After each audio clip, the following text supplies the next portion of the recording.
Paano kung sabihin ko sa'yo na pwede kang kumita ng pera kahit nanonood ka lang gamit ang cellphone mo? May mga apps ngayon na nagbabayad habang nag-i-enjoy ka manood sa mga short love stories, CEO drama, and revenge plots. So for today's video guys, ay i-test natin itong 5 trending apps ngayong taon na to at sasabihin ko sa inyo guys yung worth it, yung legit, at alin dito guys yung mga totoong binayaran ako. And yung pang-5 apps guys na i-share ko sa inyo sa video na to ay kakagulat mo talaga. So hey guys, welcome back sa aking YouTube channel. So kung naghahanap pa ng legit na paraan kung paano kumita ng pera online gamit lang ang cellphone mo, ay nasa tamang channel ka.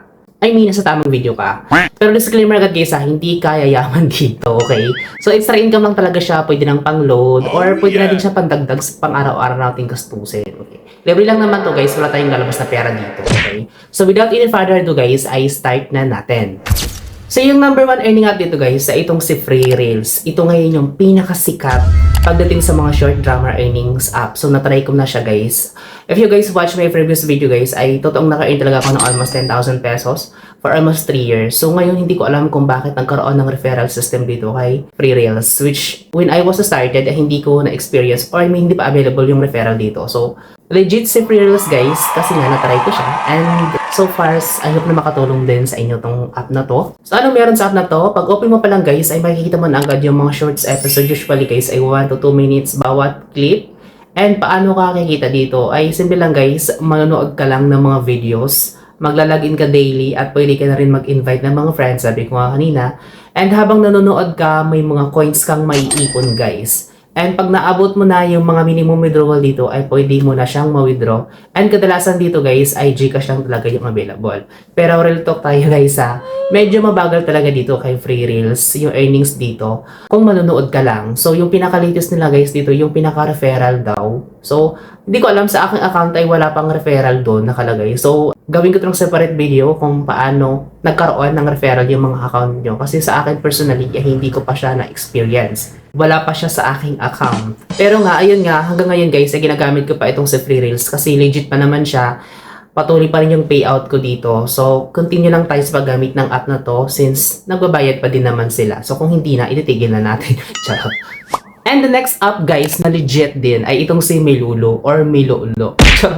Ito guys yung medyo interesting sa kanya kasi mas bababa guys ang minimum payout na kailangan dito. So may mga users guys na nakakapag-withdraw kahit 10 pesos lang ang earnings nila, and same concept lang din siya guys. Manood ka lang ng short dramas, gagawa ka ng mga tasks at mag-i-invite din. Pero itong difference guys, mas mabilis ang process ng coins mo compared sa Free Reels or sa ibang app. Kaya kung beginner ka at gusto mo agad makakita ng results, ay ito yung ma-recommend ko sa inyo. Pero syempre guys, huwag tayong mag-expect na malaki yung kikitain natin dito ha. Huwag masyadong mag-expect ng malaki. Kasi guys, kung sipag lang din naman ang pagbabasihan, doon talaga tayo kikita. Sabi ko nga guys, ay consistency lang talaga yung kailangan natin dito. And kung habol mo lang talaga is earnings, hindi talaga para sa iyo itong mga apps na to. And kung pagkakalibangan lang din naman, ay okay na okay to guys. Rewards is a plus lang sa mga apps na to. And the third one guys, sa itong si Rapid TV. Kung na-try nyo na tong app na to, ay legit na earning apps din to siya. So ito naman, hindi siya direct earning apps guys. So mas magpo-focus siya sa panonood ng dramas and short reels. Pero kumikita ka dito indirectly sa pamamagitan ng mga ads. So, the more na nanonood ka ng ads, is the more din na mas malaki yung makikita mong points and rewards dito. So, halimbawa dito guys, bago mo ma-unlock yung mga next episodes, ay kailangan mo munang manood ng mga ads. So, technically, hindi siya best kung earning app lang talaga yung habol mo. Pero pagdating naman guys sa mga dramas, ay quality dito si Rapid TV. So, yung cons lang dito sa kanya guys, ay medyo maraming ads na. Kaya minsan nakaka-frustrate. Pero kung gusto mo naman na natanggalin yung ads guys, ay may premium sila dito. So, pwede mo i-activate dito yung premium nila. So, kung ikaw yung tipo ng tao na nanonood and ayaw mo ng distraction ng mga ads, ay simple lang naman yung solusyon ay mag-subscribe ka sa premium nila. Pero on my experience guys, since free app naman siya, ay tuloy-tuloy lang talaga. Since hindi naman ganun kahaba yung mga ads, so mas malaki din yung na-earn ko dito kay Rapid TV. So far legit siya guys. So yung pang-apat guys na legit na earning apps ay itong si Short Reels. So halos pareho lang siya guys ng Rapid TV. May mga shorts episodes din siya, mabilis din panuorin, and nakaka-addict guys yung mga stories dito. So kumpara sa ibang mga app, yung mga stories dito guys ay kakaiba talaga, like mahuhook ka talaga sa mga drama dito. So yun nga, kung yung habol mo lang talaga din is yung earning talaga, ay hindi ko mararecommend tong short reels kasi guys, hindi ganoon kalaki yung ibinibigay nilang points. Pero the more na matagal kang nanonood and ginagamit ng app na to, ay malaki guys yung mga rewards na binibigay din nila dito. Pero yun nga guys, ay ads-based system din sila. Kaya kung ang goal mo ay kumita talaga dito ng pera, ay hindi ganoon din kadali. Kasi nga, kailangan mo muna manood ng mga ads para magkaroon ng parang interval, para magkaroon ka ng earnings. And yung fifth earning app guys ay itong si S2 Reels. So ito guys yung nagte-trend na app ngayon. So ito yung pinakabago ko sa listahan guys ha. So ang unique guys ng app na to kasi AI generated yung stories niya. Ibig sabihin parang interactive po yung experience mo dito. So minsan pwede kang makipag-engage or pwede kang makipag-usap sa mga characters dito. So ibig sabihin nag-i-enjoy ka na, so yung mas naging interesado pa dito guys kasi pwede mo makausap talaga yung mga character. So, kung may nabitan ka sa character sa pinapanood mo, pwede mo siya i-chat. So, AI generated siya, guys. So, sa earning side niya, guys, ay hindi pa siya ganun ka-established. Pero malaki, guys, yung potential niya habang lumalaki yung platform. So, ano yung verdict dito, guys? Legit ba na kumita dito? Yes, guys, legit po itong mga apps na to. Pero maliit lang talaga siya, guys. Huwag tayo mag-expect ng malaki.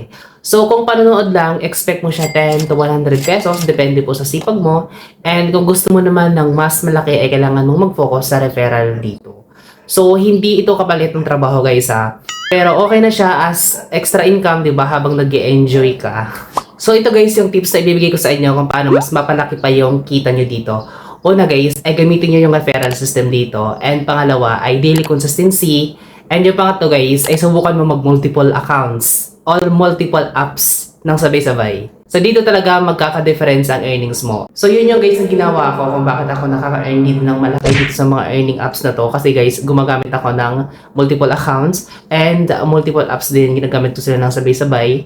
Kahit pwede ka naman na hindi mo panoorin tong mga video na to, as long as na naka-play siya sa cellphone mo, automatic guys yung earnings na papasok nito. Sa multiple accounts guys ay pwede naman siya, hindi naman ako nare-restrict yung mga accounts ko, and sa GCash ay hindi naman siya apektado. Kung gusto mo ng mas legit na earning apps na mas malaki ang kita guys, ay comment ka lang ng part 2, gawa natin ang second video yan. And huwag din kalimutan mag-subscribe para laging updated sa mga bagong uploads and kung paano kumita ng pera dito online. So, that's it for this video guys. See you on my next upload.